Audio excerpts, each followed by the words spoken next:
Okay.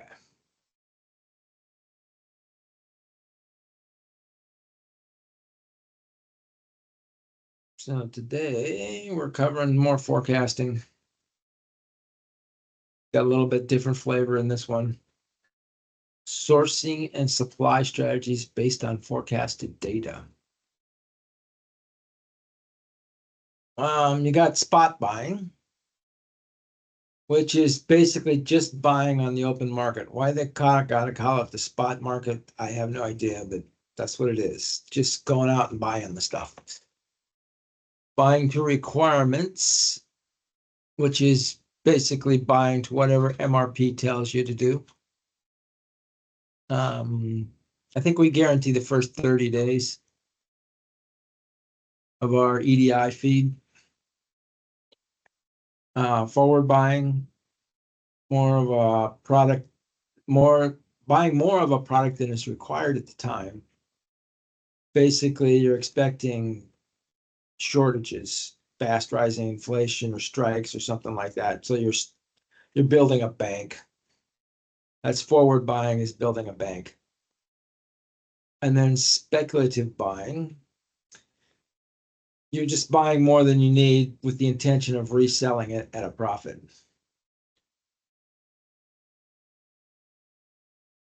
Volume purchase agreements, VPA. I don't see anybody using that acronym, but ISM may. So you can give volume discounts, and this is really for medium to small size firms, because PACCAR, we just get one price because we buy in such a big volume. Specific order volume usually is how the volume discounts work. The more you order at one time, the cheaper it is. Total dollar value of an order over some time period, or total dollar value of an order period. And purchase price is negotiated for a given volume over a specific time. Our specific time is basically indefinite, but what we're writing in corporate purchasing is generally blanket contracts with one price. Life of a product supply. Contracts awarded to a supplier for raw material or components for the life of the product. You may do this on some unique technology stuff. Usually for items where the duration of the need will be limited. That also is an idea. You're planning on revving the part in the near future. And then there's just in time. Or, as the production guys on the floor call it, just isn't there. So GIT inventory is a management strategy. It's aimed at monitoring the inventory process in a manner so as to minimize the costs associated with inventory. Just-in-time inventory management involves understanding how much of a given item is needed to maintain production while more of the same item is ordered. So you need to know the lead time, and you need to know what your take rate is. How many are you using a day or a week?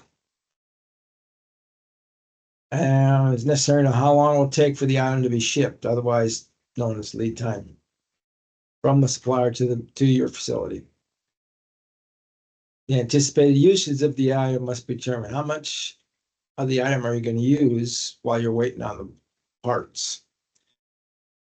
Records are kept to make it possible to place a new order for a given component when a number of units on hand decreases to a predetermined point. So that's just how you set up your Kanbans, right? You organize them so they're the right size. Two bin system. When one bin goes dry, then you order more parts, and the second bin should be the right size to keep you in parts until more parts come in. It's basically an order point system. Then there's just in time too, pioneered by our buddies over at Bose that make all the speakers and other expensive stuff, which has been implemented widely in the US. So purchasing and material planning application, the customer planner and the supplier salesman are replaced by in-plant employee who is empowered to place customer purchase orders to their company. So the supplier essentially will go in and replace what we would call a plant planner. And that'll be the supplier's employee, and they will expedite and make sure that the parts get there. They also can place orders, which is what our division planners usually are doing, releasing to the blankets. So that's GIT2. Supplier access and linkage to customer computers is also utilized. Everybody's using the same ERP system. Everybody can see everybody's inventory, etc. Supplier personnel also coordinate concurrent engineering with customer engineering department. Probably have some, if you're big enough, you have somebody co-located in engineering. And then you can do supplier managed inventory, which is could be part of JIT2, doesn't have to be. There's an article on it. If you want to know more. So I got to change this label. Lance Dixon wrote this sucker in 1997. Not real long.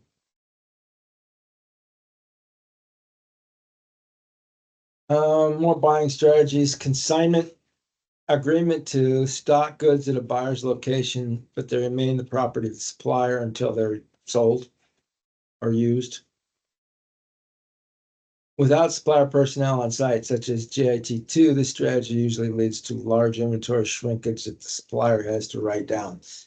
So this consignment, if you're going to do that, the supplier has to figure out, how they're going to avoid the inventory shrinkage, because stuff gets misplaced and we just don't care as much about somebody else's inventory as we do about our own. And commodities. So when ISM uses the word commodity, what they're using is the classic definition. It's a basic good used in commerce that's interchangeable. So a commodity used as an input to the production of other goods, oil, copper, rubber, etc. Those are all commodities. And the market dynamics, it's usually traded on an exchange, such as the CME or the New York Mercantile Exchanges, and they're traded in a standard contract with a standard grade. So speculators and market makers on the exchange buy and sell the contracts to ensure trading activity is liquid. So the producers can buy and sell the commodities they need at the time. Venues like New York Stock Exchange provide forum to buy and sell standard size commodity contracts. It's for so many pounds of rubber, so many pounds of copper, so many barrels of oil at a particular grade. So when you're looking at the commodity markets, you got the cash market and the spot market. So you would think that this would be delivery later and this would be immediate, but it's just the opposite. So the spot market is for delivery. You go out and buy it today and you get it delivered today. The cash market, you go out and buy a contract and you get it delivered at some point in the future. Could be 3 months, could be next month. Just depends on the contract that you buy. Usually described in one or two ways for a commodity market. You're either in a contango market, which is where the near month futures are cheaper than those of the maturing further out. It's this gold line. The price goes up as you go further out, the longer the contract. And that's because of the storage. Costs money to store the stuff, and you're not storing it, somebody else is. Upward sloping curve, storage costs. That's the contango market. The backwardation market is just the opposite. It's where the near month futures are more expensive than those maturing in the future. It's like an inverse maturity curve for bonds. Creates a downward sloping curve, and the reason is usually because the commodity has value for owning it, such as a dividend or a stock or something like that. And then you've got supplier managed inventories, which we've talked about. Stock levels are maintained at the buyer's facility. Inventory can be consigned or invoiced to the buyer when it ships to the buyer's facility. So just because it's SMI or VMI, the supplier's doing the counting doesn't mean that it's necessarily consigned. It may be consigned, it may not be. Hedging, usually you'll use these in the commodities markets or financial markets for currency. So our Treasury Department hedges for the euro currency against the dollar. We also have a supplier that hedges aluminum pricing for us. So if the price of aluminum is rising, you can buy futures or options contract on an exchange. CME, New York Mercantile, one of those. Gives you the right to buy the aluminum at a fixed price sometime in the future. Usually what we're looking at is going out 6 months, and Bryerson's doing this for us. So we're locking in the price 6 months in the future for aluminum because we use a lot of it. Short hedging, if the price of aluminum is falling, you can sell a futures contract on the exchange to someone else, and the revenue from the contract sale will help offset the loss when the price of aluminum you already own declines. This is a very risky strategy. You can be wrong about what direction it's headed, and then you've got to go back into the market and buy this aluminum contract that you just sold to close it out. And you're buying it at a higher price than what you sold it. So dollar averaging, cost of inventory purchased at different times and different prices will yield one average cost. It's called dollar averaging. And contracting, instead of sourcing each order, a contract provides a longer term solution, otherwise known as a blanket purchase order. Long-term contracting preserves long-term relationships. Price change clauses, so raw material prices are a risk to the supplier, falling prices are the risk to the buyer, the two basic approaches. Index and invoice costs. So a lot of people used to do the show me your invoices if you need a price increase. They got away from that because invoices can be manipulated by how much volume you buy. Most people have gone to indexing if you can get an index that's representative. So like if you're buying a lot of injection molded plastics, it's going to be tough to find an index that works. But with indexing on metal and stuff like that, you can say, okay, the index has gone up 2%, so I can give you a 2% price raise. Not the 3% or 4% you're asking for because you're inefficient. The increase or decrease can also be split between the parties. Maybe only 80% of the change will be translated into actual prices. We like to do this too at PACCAR. Life of the products contract, awarded for the components for the life of the product, multi-year contracting, future delivery, use of options. It's just the right to purchase something under an agreed term or specified period. You usually see this in stock market. You can buy options on stocks. Buying capacity reserves, case where volume can be estimated, but the exact product mix is unknown. The buyer may reserve a portion of the supplier's manufacturing capacity. We've done this a time or two. And forecast for volume, turning annual requirements. You can use marketing studies, historical usage. Most of our volume forecasts, or all of them, are done by product planning at the two divisions, Kenworth and Peterbilt, because they know the trucks and what options they're going to sell. Product life cycle forecasts by year or over the entire life of the product. That's also done by the product planners division. And supply markets relative to short and long-term buying needs. Forecasting needs will require more extensive studies such as current future technology and possibility of availability of material. So purchasing will get involved in short-term supply market forecasting. Cost price analysis we get involved in, development and use of other tracking mechanisms. So available capacity may vary for several reasons. Capacity is often influenced over time by the economics of an industry. If everybody's making, the industry's making a bunch of money, you're going to get more people coming into the industry. Closing a manufacturing plant has a very different effect on industry capacity than tearing down the plant. You can always reopen it, just close it.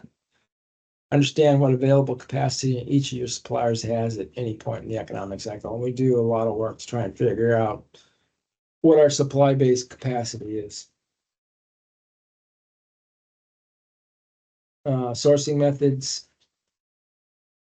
So you got competitive bidding, which we'll do if you're in the fab group. And then you've got negotiation, which is what you pretty much exclusively do in the powertrain group. And then everybody else is somewhere in between. Degree of competition with many suppliers in the industry, competitive bidding will work well. This is why fab uses it. Industry norms and standards. Industry standard products lend themselves well to competitive bidding. And urgency. Competitive bidding takes some time though, so if you're in a big hurry, then you may just go to negotiation. Dollar value is also a factor. Nature of the products. So if they're all custom products, you're probably not going to be able to do a lot of competitive bidding. Types of a contract desired, frequency of the purchase, customer requirements, etc. Lead time, level of flexibility, buyer or seller uncertainty. The buyer wants to address uncertainty in the contract, use negotiation. If the buyer wants to market, if the buyer wants the market to address the uncertainty, use competitive bidding. Then you got the Kralik matrix, and then if you're doing a forecasting meeting, a small to medium-sized firm, here's how to host a forecasting meeting. All right. Which of the following is a primary objective of a volume purchasing agreement? So you're a small or medium-sized company. Why would you use a volume purchasing agreement?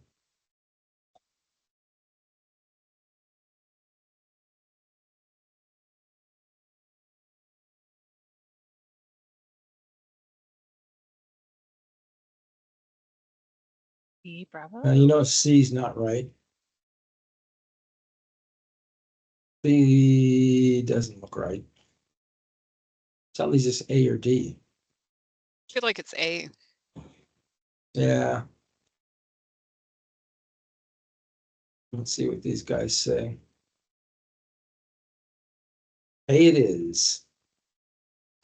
Okay. More. In a production JIT environment, which of the following is the most critical issue when selecting a supplier?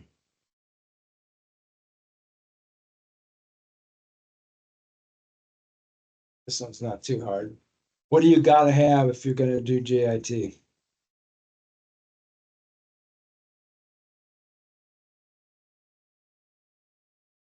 Going to be quality, because you got less inventory on hand. So if you got bad quality, you're always going to be out of parts.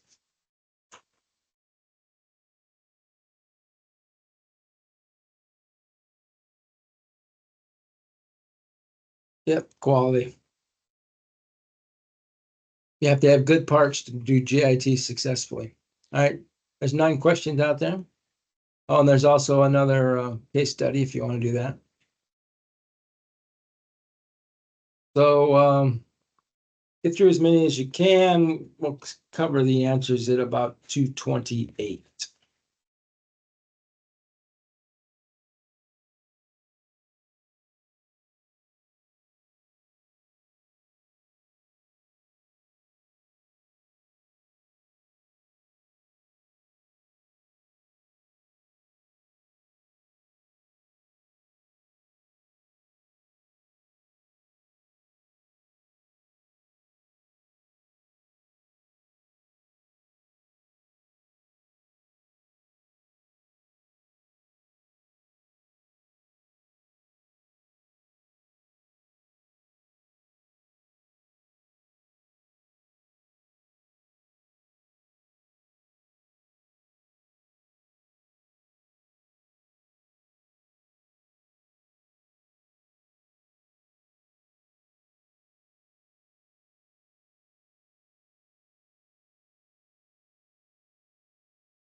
All right, let's go over some answers real quick.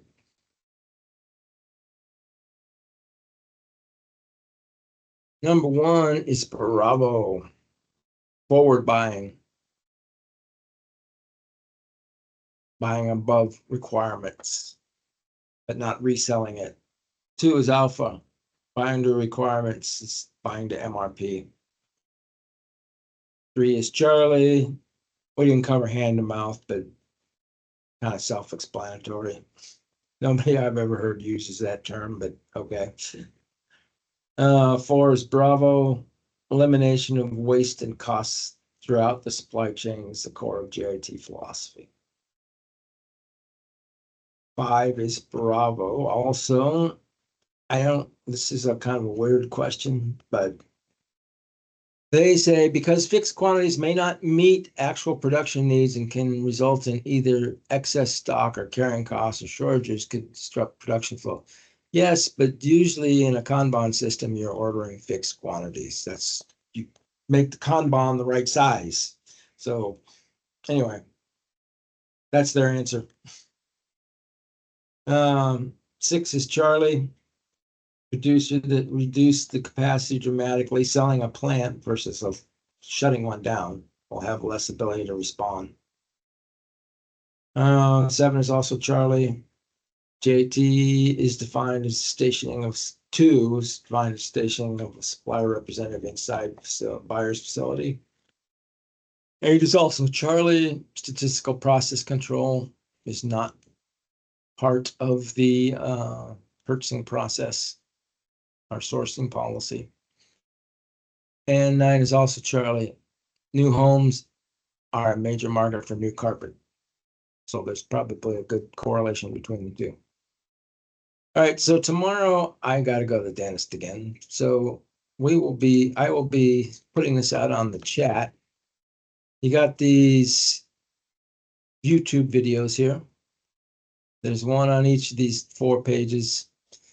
You'll have tests on all 4 of these. So if you already know what a moving average is, or how to do a trend or a trend line, then you don't have to sit through the whole thing. And you just do the one trend line. If you want to do more trend lines, you can go down here and do polynomial trend lines and all that other good jazz. But you'll need to know something about exponential smoothing, and Fuchs runs you through. It's about 8 minutes. So try to get through the ones that you're not that familiar with, because you'll see questions in all 4 of these. All right, any other questions? Okay, talk to you guys tomorrow. Or not tomorrow, I'll talk to you Monday.